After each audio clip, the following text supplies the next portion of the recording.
నమస్తే, welcome to స్వతంత్ర. నేను మురళి. ముందుగా హెడ్లైన్స్ చూద్దాం.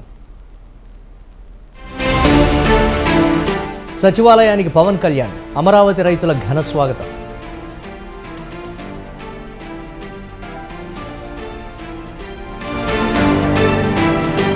పోలవరం ఆలస్యానికి చంద్రబాబే కారణం, జగన్పై బురద చల్లాలని ప్రభుత్వం ప్రయత్నిస్తోందన్న అంబటి.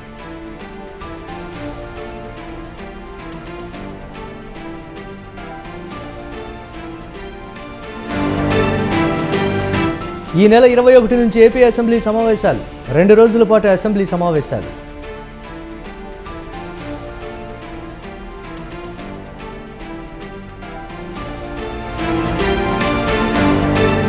స్కిల్ డెవలప్మెంట్ సెంటర్కు భూమి పూజ, ఉపాధి అవకాశాలు పెరుగుతాయన్న సీఎం రేవంత్.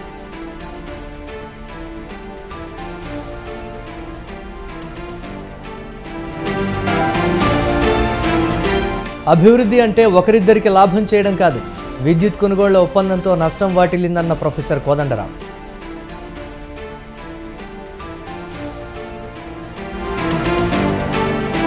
నీట్ వివాదంపై సుప్రీం ఆగ్రహం, ఎన్టీఏ పారదర్శకంగా వ్యవహరించాలన్న కోర్టు.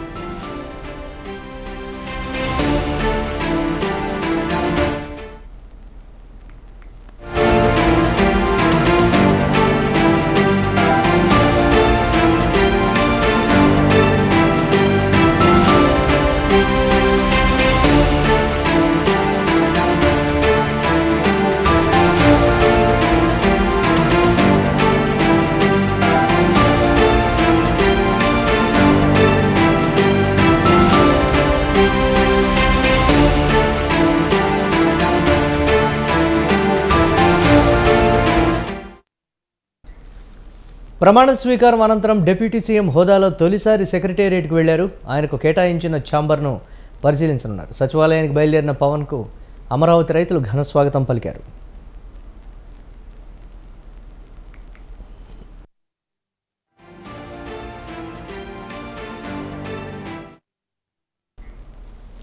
పవన్ కళ్యాణ్కు సచివాలయంలో కేటాయించిన ఛాంబర్లో మార్పులు జరిగాయి. ముందుగా కేటాయించిన 212, 214 రూమ్లకు బదులుగా 211 గదిని కేటాయించారు.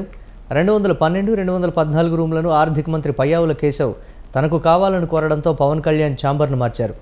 రేపు 211 ఛాంబర్లోనే పవన్ కళ్యాణ్ డిప్యూటీ సీఎంగా బాధ్యతలు స్వీకరించనున్నారు.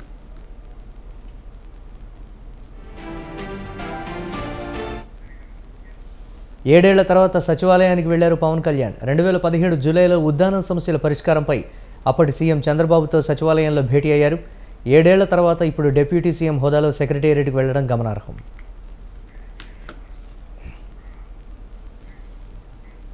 పవన్ కళ్యాణ్ సెక్రటేరియట్కి వెళ్తున్నారు. అమరావతి రైతులు కూడా ఘన స్వాగతం పలికినటువంటి విజువల్స్ మనం చూస్తున్నాం. ఇదే అంశానికి సంబంధించి మరిన్ని అప్డేట్స్ మా కరెస్పాండెంట్ వీరాస్వామి అందిస్తారు. వీరాస్వామి. మురళి, ప్రధానంగా చూసుకున్నట్టే మాత్రం జనసేన అధినేత పవన్ కళ్యాణ్ గతంలో 2017లో ఉద్దానికి సంబంధించి సమస్యల పరిష్కారం కోసం చంద్రబాబు నాయుడుకి సచివాలయంలో గతంలో వెళ్ళడం జరిగింది.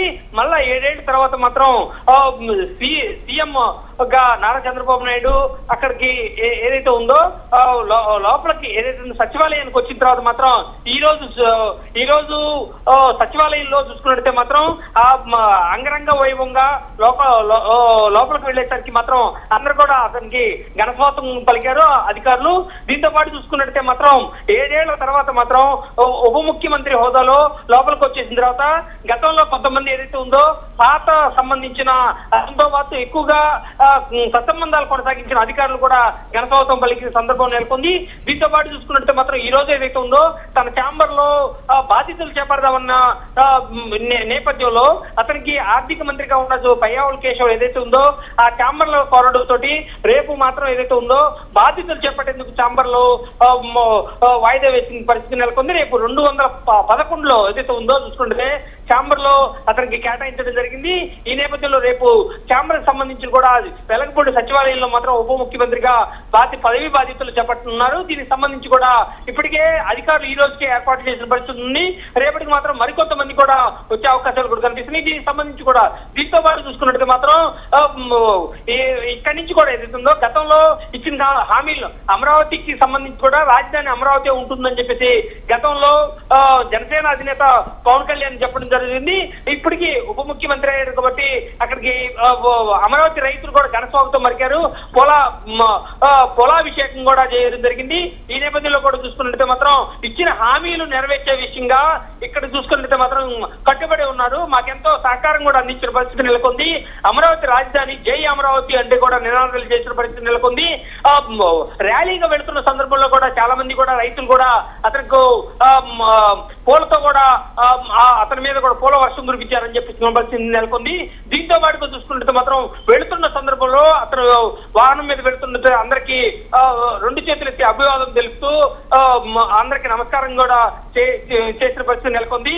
ఓవరాల్ గా చూసుకున్నట్టు మాత్రం కొద్దిసేపటి క్రితమే మళ్ళీ సచివాలయానికి ఉప ముఖ్యమంత్రి పవన్ కళ్యాణ్ విచ్చేశారు. Murali, right, thanks for updates Veeraswamy.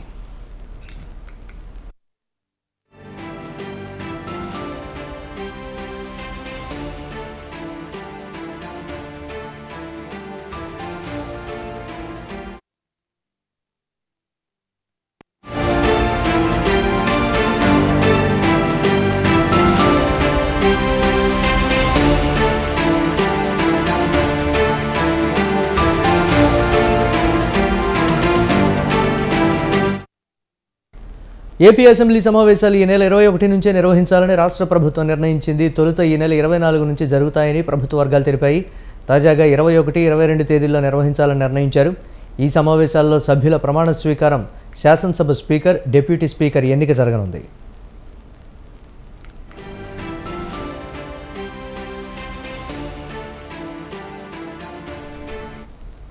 శాసనసభ స్పీకర్గా ఎమ్మెల్యే చింతకాయల అయ్యన్న పాత్రుడికి అవకాశం ఇవ్వాలని టీడీపీ అధిష్టానం నిర్ణయించింది. ఉపసభాపతి, చీఫ్ విప్పై ఇంకా స్పష్టత రావాల్సి ఉంది. ఎన్నికైన వారిలో సీనియారిటీ పరంగా అయ్యన్న పాత్రుడు ముందుంటారు. ఆయన స్పీకర్గా ఎన్నిక కానున్న నేపథ్యంలో మరో సీనియర్ సభ్యుడైన బుచ్చయ్య చౌదరి ప్రొటెన్ స్పీకర్గా వ్యవహరించే అవకాశం ఉంది.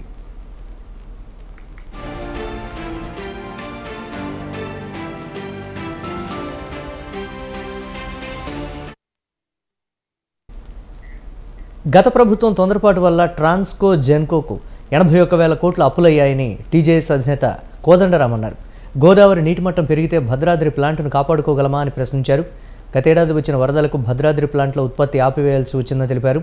గత ప్రభుత్వం తీసుకున్న అన్ని నిర్ణయాలను సమర్థించుకునే ప్రయత్నం చేస్తోందని మండిపడ్డారు. ప్రజా సంక్షేమం కోసం ప్రభుత్వం తన అధికారాన్ని ఉపయోగించాలని తెలిపారు. రాష్ట్ర ముఖ్యమంత్రి గారు తెలంగాణ రాష్ట్రానికి కరెంటు సప్లై చేయాల్సినటువంటి అవసరం ఉంది.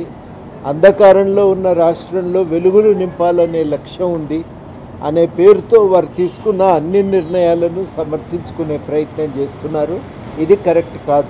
ఏది చేసినా ప్రభుత్వం అనేది కొన్ని నియమాల ప్రకారం పనిచేయాలి. భారత రాజ్యాంగంలోని ఆర్టికల్ 14 ఏం చెప్తుందంటే మనుషులందరినీ సమానంగా చూడాలి, మనుషులందరికీ సమాన చట్టపరమైన రక్షణ కల్పించాలి. ప్రభుత్వం అనేది ట్రస్టీ, ఒక ట్రస్టీ ప్రజల తరఫున అధికారాన్ని నిర్వహిస్తున్నారు. ప్రజలందరి సంక్షేమం కోసం ఈ అధికారాన్ని నిర్వహించాలి. ఈ సూత్రాలన్నింటినీ కూడా ప్రభుత్వం ఉల్లంఘించింది. ఆ ఉల్లంఘించటం అనేది నేరము. ఈ ఉల్లంఘించటం అనేది తప్పిదం మాత్రమే కాదు, ఒక చట్టపరమైనటువంటి నేరం అనేది కూడా మనం గ్రహించాలి. ముఖ్యమైన అంశం ఏంటంటే మనకు అసలు ఎంత విద్యుత్ కావాలి, వాళ్ళతోనే ఒప్పందం చేసుకుంది 1000 మెగావాట్లు అయితే మొత్తం వాళ్ళ ఇష్ట ప్రకారం వాళ్ళు విద్యుత్తును సరఫరా చేసేసరికి విద్యుత్ సంస్థలకు షెడ్యూలింగ్లో చాలా సమస్యలు వచ్చాయి. ఈ సమస్యలన్నింటినీ కూడా జస్టిస్ గారి దృష్టికి తీసుకుపోవడం జరిగింది. అట్లనే ఛత్తీస్గఢ్కు సంబంధించినంత వరకు మార్వా పవర్ ప్లాంట్తో 1000 మెగావాట్ల ఒప్పందం చేసుకుంటే అదనంగా ఇంకో 1000 మెగావాట్లు కావాలనేసి మన రాష్ట్రం ఎంఓయూ కుదుర్చుకుంది ఛత్తీస్గఢ్ తోటి. ముఖ్యంగా ఇక్కడ ప్రధానమైన లోపం ఏంటంటే ఈ అదనపు 1000 మెగావాట్లకు సంబంధించి ఏ పవర్ ప్లాంట్ నుంచి విద్యుత్ వస్తుంది, దానికి ఫ్యూయల్ ఏంటి, ఎక్కడ దానికి అయ్యే ఖర్చు ఎంత, క్యాపిటల్ కాస్ట్ ఎంత, ఏ వివరాలు లేకుండానే మన తెలంగాణ రాష్ట్రం అప్పట్లో అదనపు 1000 మెగావాట్లకు ఒప్పందం చేసుకుంది. దీంతో తర్వాత తప్పు తెలుసుకొని దీన్ని క్యాన్సిల్ చేసుకోవాలనేసి నిర్ణయం చేసుకున్నారు. దాన్ని రిలింక్విష్మెంట్ అంటారు. ఈ అదనపు 1000 మెగావాట్ల కారిడార్ను క్యాన్సిల్ చేసుకోవడానికి పీజీసీఎల్కి అప్లై చేస్తే వాళ్ళు 261 కోట్ల రూపాయలు రిలింక్విష్మెంట్ ఛార్జెస్ కింద వాళ్ళు వేశారు. అయితే మనం ఇంతవరకు ఈ ఛార్జెస్ మనం కట్టలేదు. కాకపోతే సెంట్రల్ ఎలక్ట్రిసిటీ సంగారెడ్డి వరకు మెట్రో విస్తరించాలని ఎండీ ఎన్వీఎస్ రెడ్డికి మెదక్ ఎంపీ రఘునందన్ రావు కోరారు. సంగారెడ్డికి మెట్రో పక్కా అని ప్రచారంలో హామీ ఇచ్చానని తెలిపారు. తన నియోజకవర్గ ప్రజలకు ఇచ్చిన మాటను నిలబెట్టుకుంటానని అన్నారు. మెట్రో ఎండీ ఎన్వీఎస్ రెడ్డితో మెదక్ ఎంపీ రఘునందన్ రావు భేటీ అయ్యారు. 30 రోజుల్లో DPR సిద్ధం చేస్తామని ఎండీ హామీ ఇచ్చారని ఎంపీ రఘునందన్ తెలిపారు. తొలి దశలో పటాన్ చెరువు వరకు మెట్రో తీసుకొస్తారని అన్నారు. రెండో దశలో సంగారెడ్డి వరకు మెట్రో తీసుకొస్తారని ఎంపీ రఘునందన్ చెప్పారు.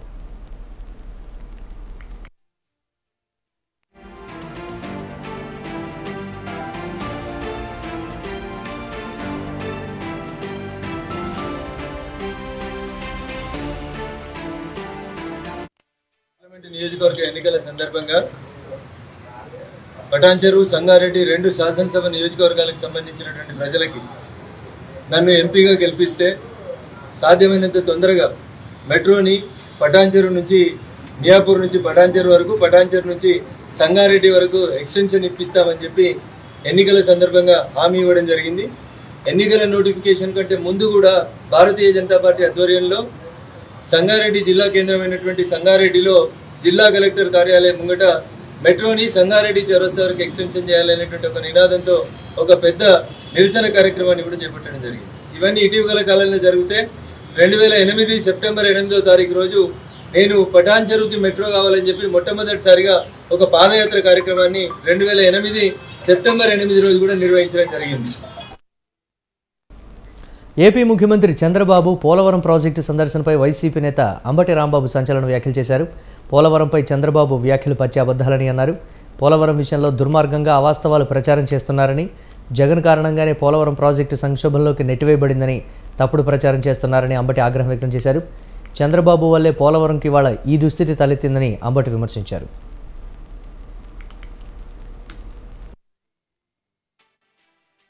చంద్రబాబు నాయుడు గారి ప్రభుత్వం అధికారంలో ఉన్నప్పుడు 2019కి ముందు ఏం చెప్పారు?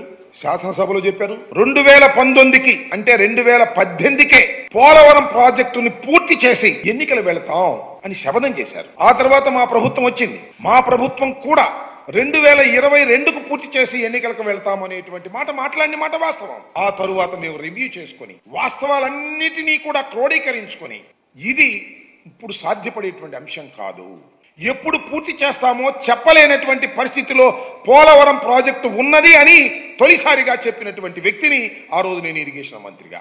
ఎందుకు చెప్పాను? ఇవాళ మీరు ఏం చేస్తున్నారు? నేను ఒకటి మనవి చేస్తున్నా, దయచేసి ప్రజలు అర్థం చేసుకొని ఇవాళ మేము ఓటమి పాలై ఉన్నాం.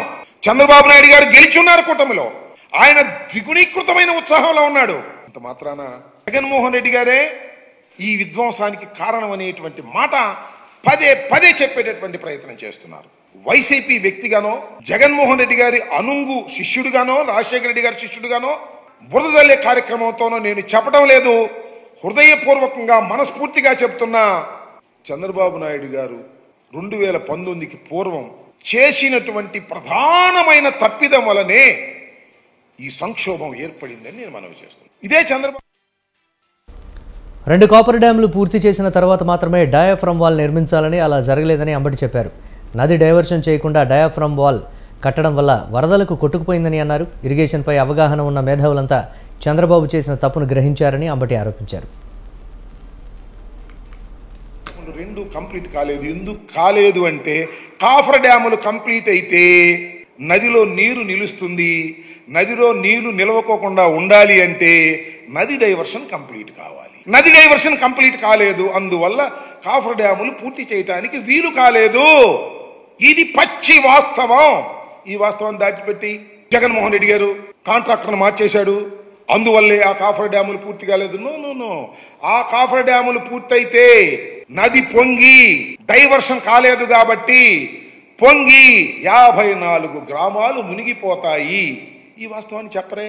ఈ వాస్తవాన్ని స్టడీ చేసామే మేము. ఏం చేయాలి అంటే 2 కాఫర్ డ్యాములు పూర్తి చేయాలి, నది డైవర్షన్ కంప్లీట్ చేయాలి. నది డైవర్షన్ కంప్లీట్ చేసినప్పుడు కాఫర్ డ్యాములు పూర్తయినప్పుడు కాఫర్ డ్యాములు అలా అడ్డం ఉంటే నది డైవర్షన్లో వెళ్ళిపోతుంది ఎంత వరద వచ్చినా. అప్పుడు మీరు డయాఫ్రమ్ వాల్ వేయాలి. ముందే డయాఫ్రమ్ వాల్ వేసారు, బిల్లు చేసేసుకున్నారు. ఇది చరితాత్మకమైన తప్పిదం. ఈ తప్పిదం వలనే ఇవాళ పోలవరం ప్రాజెక్టుకి ఇంత దుస్థితి ఏర్పడింది. ఈ దుస్థితికి సమాధానం చెప్పుకోకుండా జగన్మోహన్ రెడ్డి గారి మీద నెట్టేద్దాం. రేషన్ సరుకుల్లో కందిపప్పు, పంచదార, పామాయిల్ తూకంలో 50 గ్రాములు తేడా కనిపిస్తోందని మంత్రి నాదెళ్ల మనోహర్ అన్నారు. సమగ్ర నివేదిక ఇవ్వాలని అధికారులను ఆదేశించామన్నారు. పౌర సరఫరాల శాఖపై మంత్రి సమీక్ష నిర్వహించారు. తక్కువ తూకంతో సరుకులు సరఫరా చేస్తున్న వారిపై కఠిన చర్యలు తీసుకుంటామని నాదెళ్ల మనోహర్ తెలిపారు. సంబంధించిన స్టాక్ పాయింట్ ఉంటుందో దాన్ని పరిశీలించినప్పుడు కందిపప్పు, పంచదార మరియు పామ్ ఆయిల్ ప్యాకెట్లలో చాలా స్పష్టంగా 50 నుంచి 80 గ్రాములు తూకంలో తేడా స్పష్టంగా కనపడింది. సో రాష్ట్ర వ్యాప్తంగా సుమారు 253 మండల్ లెవెల్ స్టాక్ పాయింట్లని తనిఖీ చేసి సమగ్రమైన రిపోర్టు ప్రజెంట్ చేయమని ఆ రోజు నేను అధికార యంత్రాంగాన్ని కోరాను. దానికి అనుగుణంగా ఇప్పటి వరకు 62 MLS పాయింట్స్ పరిశీలించారు. స్టాక్ పాయింట్స్లోకి వెళ్ళి శాంపిల్స్ తీసుకుని చెక్ చేశారు. అందులో సుమారు 24 కేసెస్ డిటెక్ట్ అయినాయి. సో ఈ 24 కేసెస్ కూడా కేసు బుక్ చేస్తున్నారు.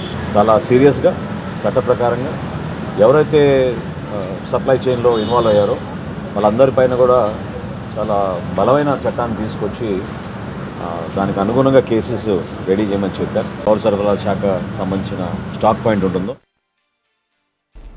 మాజీ మంత్రి హరీష్ రావుపై తెలంగాణ ప్రభుత్వ విప్ బీర్ల ఐలయ్య తీవ్ర విమర్శలు చేశారు. 10 ఏళ్లు మంత్రిగా పనిచేసిన హరీష్ రావు పిచ్చి పట్టినట్లుగా మాట్లాడుతున్నారని అన్నారు. ప్రజలు ఓడించి ఇంట్లో కూర్చోబెట్టినా బుద్ధి మార్చుకోలేదన్నారు. హరీష్ త్వరలో బీజేపీలో చేరడం ఖాయమన్నారు బీర్లా. హరీష్ రావు మాటలు అదుపు తప్పితే తెలంగాణ ప్రజలు రాళ్లతో కొట్టి తరుముతారని హెచ్చరించారు.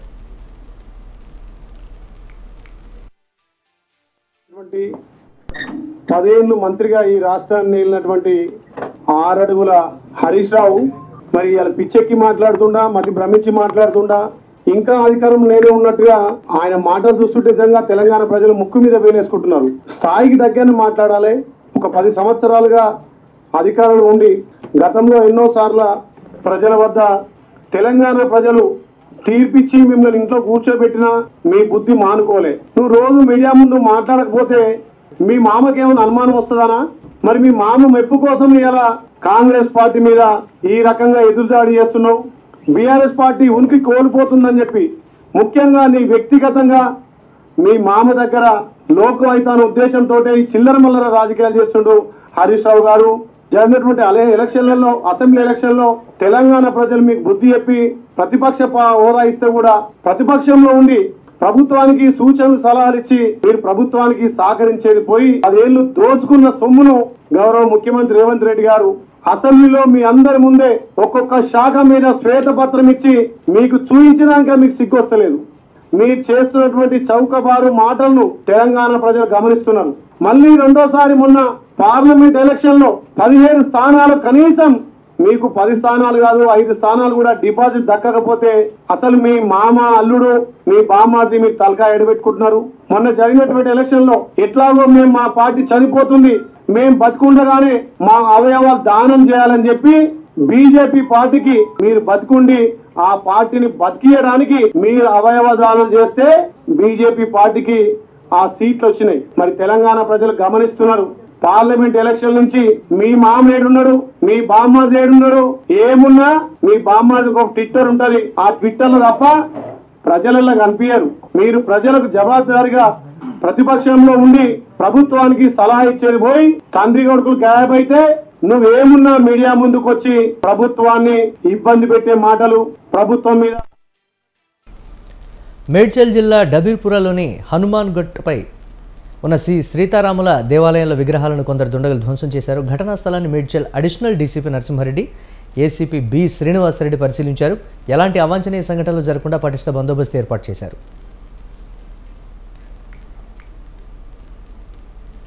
విగ్రహాలను ధ్వంసం చేసిన దుండగులను వీలైనంత త్వరగా పట్టుకుని తీరుతామని అడిషనల్ డీసీపీ నరసింహారెడ్డి తెలిపారు. ఇప్పటికే పోలీసులు పలు బృందాలుగా విడిపోయి ఈ చర్యకు పాల్పడిన వ్యక్తులను గాలిస్తున్నట్లుగా చెప్పారు.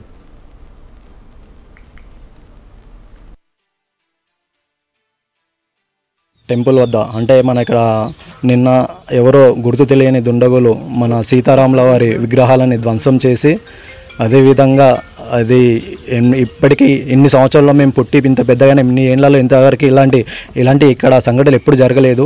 ఈ మధ్య ఇట్లా జరగడం కొద్దిగా చాలా బాధాకరంగా కనిపిస్తుంది.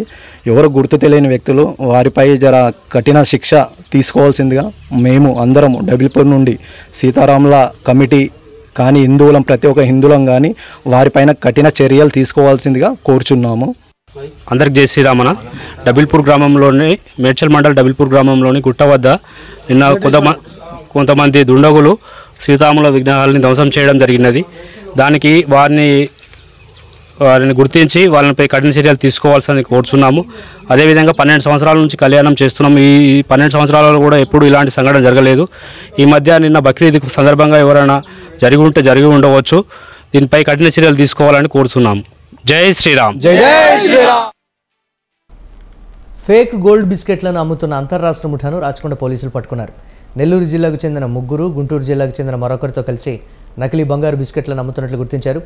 మార్కెట్ రేట్ కన్నా తక్కువ రేటుకు ఇస్తామని నమ్మబలికి మొదట్లో తక్కువ మొత్తంలో ఒరిజినల్ బంగారాన్ని బాధితులకు ఇచ్చి నమ్మకం కలిగాక పెద్ద మొత్తంలో గోల్డ్ కోటింగ్ వేసిన నకిలీ బంగారం బిస్కెట్లను అంటగడుతున్నారని రాచకొండ కమిషనర్ జోషి తెలిపారు. నిందితుల నుండి 3 కార్లు, 1 పోలీస్ యూనిఫామ్, 6,86 లక్షల రూపాయల ఫేక్ కరెన్సీ, 5 కేజీల ఫేక్ గోల్డ్ బిస్కెట్లు, 51 లక్షల రూపాయల నగదును స్వాధీనం చేసుకున్నారు.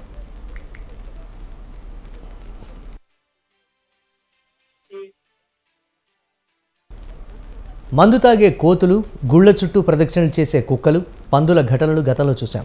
మరికొన్ని చోట్ల ఇతర జంతువులకు పాలిచ్చే ఆవులను, కుక్కలను చూశాం. అయితే తాజాగా ఓ కడక్నాథ్ కోడి చేసిన పనికి నెటిజన్లు షాక్ అవుతున్నారు. జగిత్యాల రూరల్ మండలం లక్ష్మీపూర్ గ్రామానికి చెందిన ఏడమల మల్లారెడ్డి అనే వ్యక్తికి కోళ్ల ఫామ్ ఉంది. ఆ కోళ్ల ఫారంలోని ఓ కడక్నాథ్ కోడి యజమాని చెప్పినట్లు చేసి అందరినీ విస్మయానికి గురి చేస్తోంది. వెనక్కి రమ్మంటే వెనక్కు, ముందుకు వెళ్ళమంటే ముందుకు వెళ్ళి అందరినీ షాక్కు గురి చేస్తోంది. ప్రస్తుతం కోడికి సంబంధించిన వీడియో సోషల్ మీడియాలో వైరల్ అవుతోంది.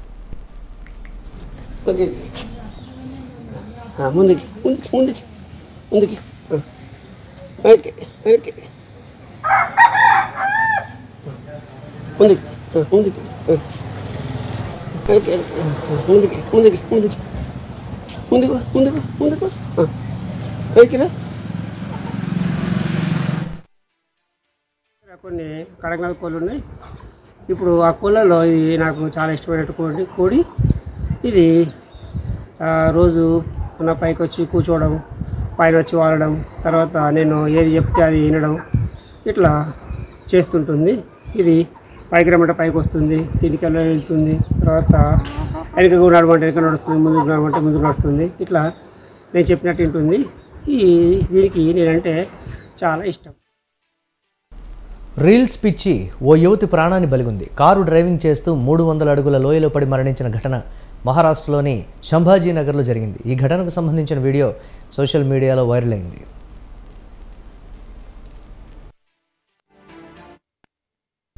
మృతురాలు ఛత్రపతి సంభాజీనగర్లోని హనుమాన్ నగర్కి చెందిన 23 ఏళ్ల శ్వేతా దీపక్గా గుర్తించారు. శ్వేత సులిభంజన్ ప్రాంతంలోని దత్తాం ఆలయానికి వెళ్ళింది. డ్రైవింగ్ చేస్తున్నప్పుడు ఆమె రీల్ చేయడానికి ప్రయత్నించింది. ఆమె స్నేహితుడు శివరాజ్ సంజయ్ ములే ఆమెను కెమెరాతో చిత్రీకరిస్తున్నాడు. డ్రైవింగ్ చేసే క్రమంలో ఆమె ప్రమాదవశాత్తు రివర్స్ గేర్ను వేసి యాక్సిలరేటర్ను తొక్కింది. దీంతో కారు వేగంగా వెనక్కి వెళ్లి లోతైన లోయలో పడిపోయింది. ఈ ప్రమాదంలో శ్వేత అక్కడికక్కడే మరణించింది. కారు పూర్తిగా ధ్వంసమైంది.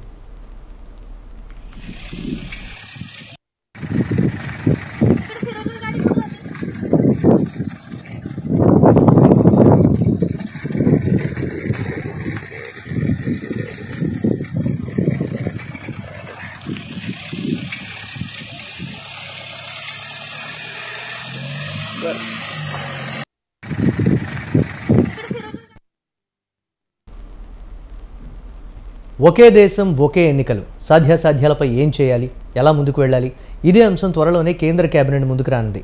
ఇప్పటికే ఈ అంశంపై మాజీ రాష్ట్రపతి రామ్నాథ్ కోవింద్ నేతృత్వంలోని కమిటీ నివేదిక ఇచ్చిన నేపథ్యంలో మోదీ సర్కార్ ఎలాంటి నిర్ణయం తీసుకోబోతోంది, ఈ విషయంలో భాగస్వామ్య పక్షాలు ఎలా స్పందించే అవకాశం ఉంది, అసలు జమిలీతో వచ్చే లాభాలేంటి, కలిగే నష్టాలేంటి అన్న దానిపై మరోసారి చర్చ మొదలైంది.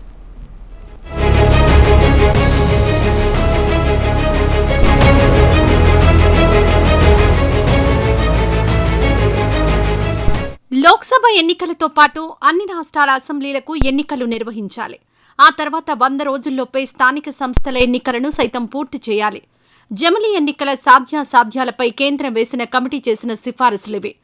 వీటితో పాటే 3 స్థాయిల ఎన్నికలకు సంబంధించి ఉమ్మడి ఓటర్ల జాబితా, ఓటర్ కార్డులను రూపొందించాల్సిన అవసరం ఉందని సూచించింది మాజీ రాష్ట్రపతి రామ్నాథ్ కోవింద్ నేతృత్వంలోని కమిటీ. త్వరలోనే ఈ నివేదిక కేంద్ర కేబినెట్ ముందుకు రానుంది. దీంతో మళ్లీ దేశంలో జమిలీ ఎన్నికలపై చర్చ మొదలైంది.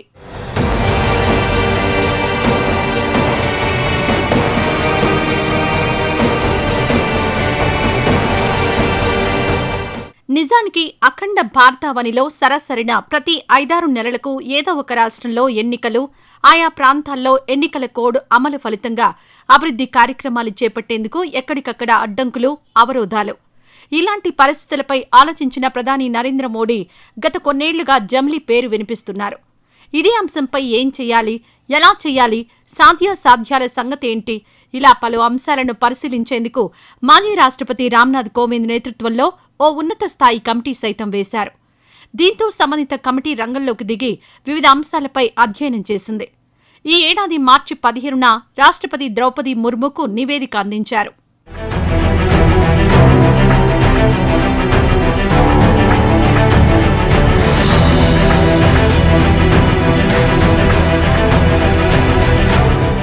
జమిలీ సాధ్యాసాధ్యాలపై ఇచ్చిన నివేదిక త్వరలోనే కేంద్ర కేబినెట్ ముందుకు రానున్న నేపథ్యంలో న్యాయశాఖ సైతం ఇందుకు సిద్ధమవుతున్నట్లు ప్రభుత్వ వర్గాలు చెబుతున్నాయి. ప్రధాని మోడీ 100 రోజుల అజెండాలో భాగంగా ఈ నివేదికను సాధ్యమైనంత త్వరగా మంత్రివర్గం ముందుకు తీసుకురానున్నారు. మరోవైపు ఇదే అంశంపై న్యాయశాఖ కూడా త్వరలోనే నివేదికను అందజేయనున్నట్లు సమాచారం. అయితే 2029 నుంచే ఈ సిఫారసులను అమలు చేయాలని, ఒకవేళ హంగ్ ప్రభుత్వం వచ్చినా, అవిశ్వాసం వంటి సందర్భాలు ఎదురైనా ఏకీకృత ప్రభుత్వం కోసం నిబంధనను సిఫారసు చేయనున్నట్లు తెలుస్తోంది. అయితే త్వరలోనే ఇందుకు సంబంధించిన పూర్తి వివరాలన్నీ బయటకు రానున్నాయి.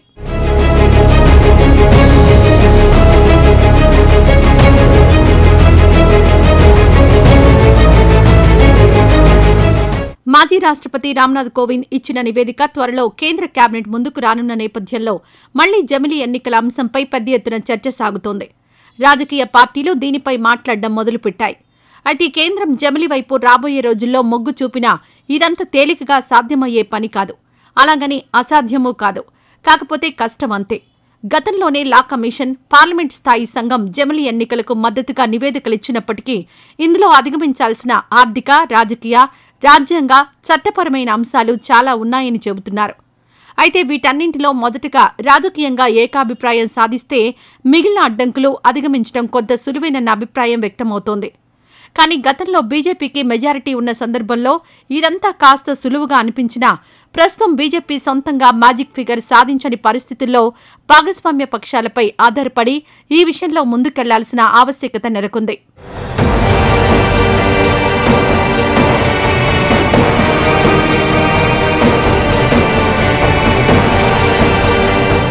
ఇక దేశవ్యాప్తంగా జమిలీ ఎన్నికలు నిర్వహించాలంటే పార్లమెంటుతో పాటే అన్ని రాష్ట్రాల అసెంబ్లీలకు ఎలక్షన్లు నిర్వహించాల్సి ఉంటుంది. ప్రస్తుత పరిస్థితుల ఆధారంగా చూస్తే వివిధ రాష్ట్రాల శాసనసభలు పూర్తయ్యే గడువులు వివిధ రకాలుగా ఉన్నాయి. ఇలాంటి వేళ రాబోయే సార్వత్రిక ఎన్నికలతో వీటిని కలపాలంటే కొన్ని రాష్ట్రాల అసెంబ్లీల గడువులను పొడిగించాల్సి ఉంటుంది. మరికొన్నింటి గడువు తగ్గించాల్సి వస్తుంది. ఒకవేళ లోక్సభ ముందస్తుకు వెళ్లినా ఈ మార్పులు చేయాల్సిన పరిస్థితులు నెలకొంటాయి. అయితే ఇది అనుకున్నంత సులువేం కాదు. దీనికి రాజ్యాంగపరంగా అనేక అవరోధాలున్నాయి.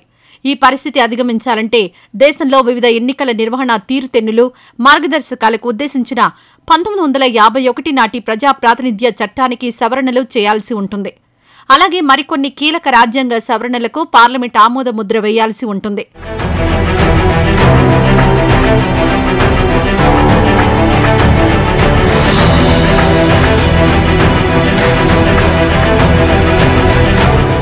జమిలీ ఎన్నికల నిర్వహణకొచ్చేసరికి కొన్ని అడ్డంకులున్నాయి.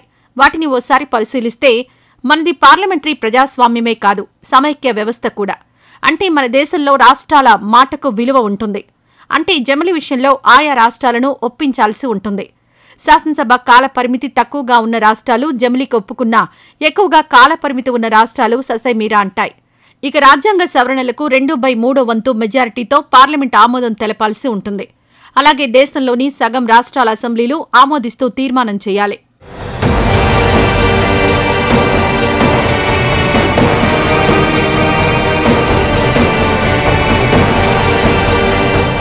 సాధ్యాసాధ్యాల సంగతి ఎలా ఉన్నా జమిలీ నిర్వహణ వైపు ప్రధాని మోడీ మొగ్గు చూపడం వెనుక కారణం దేశంలో ప్రతి 4-5 నెలలకు సరాసరిన ఎక్కడో ఒక దగ్గర ఎన్నికలు జరుగుతూ పథకాల అమలుకు ఆయా ప్రాంతాల్లో బ్రేక్ పడడం ఒక కారణమైతే ఎన్నికల నిర్వహణ ఖర్చు మరోటి.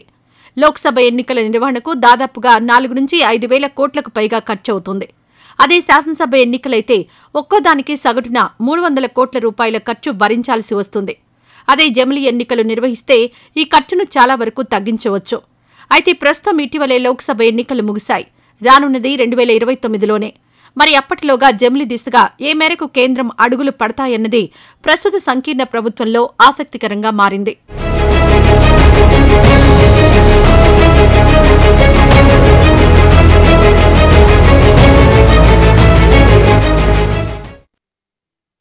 ఇవి ఇప్పటి వరకున్న అప్డేట్స్. కీప్ వాచింగ్ స్వతంత్ర.